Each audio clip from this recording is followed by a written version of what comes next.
Order! Order! You are an incorrigible delinquent at times.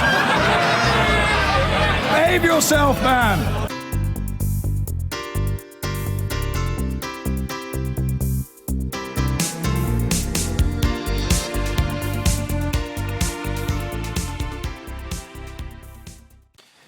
Today, the Unite Union confirmed what we told you last night, that Ford has plans to reduce the workforce at its Bridgend engine plant by more than 1,100 jobs over the next 4 years, saying Brexit is partly to blame. And our business editor, Joel Hills, has been speaking to industry insiders who've told him things could get much worse for the British car industry if Brexit negotiations don't go to plan. And Joel is here with me in the studio.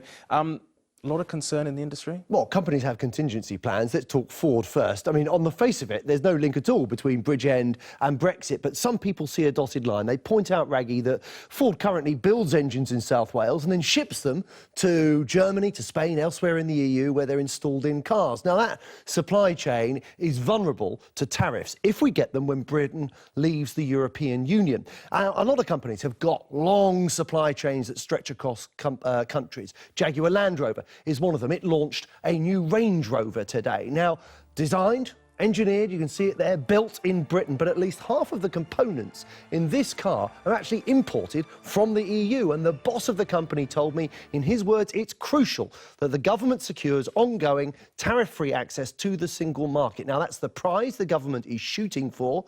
What if it fails? I asked Ralph Spade, will Britain become a less attractive place to build cars? Yes.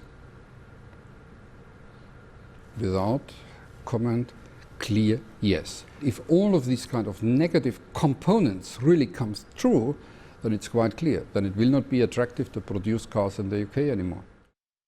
Now, before the referendum, we heard a load of stories about the fact that Brexit was going to hurt the car industry. But since the vote, we've seen a load of data which has suggested car sales are robust, production figures are at record high. But, Raggy, investment by car companies in Britain has fallen. And there are a cluster of stories around recently, which means that we should be concerned, I think, about what the likes of Vauxhall, BMW, Ford, JLR, and so on are all going to do next. Brexit is a process. Negotiations still aren't started. They get underway after Article 50 is triggered, and there's a lot hanging on their outcome. A lot hanging on it, indeed. Joel, thank you very much indeed.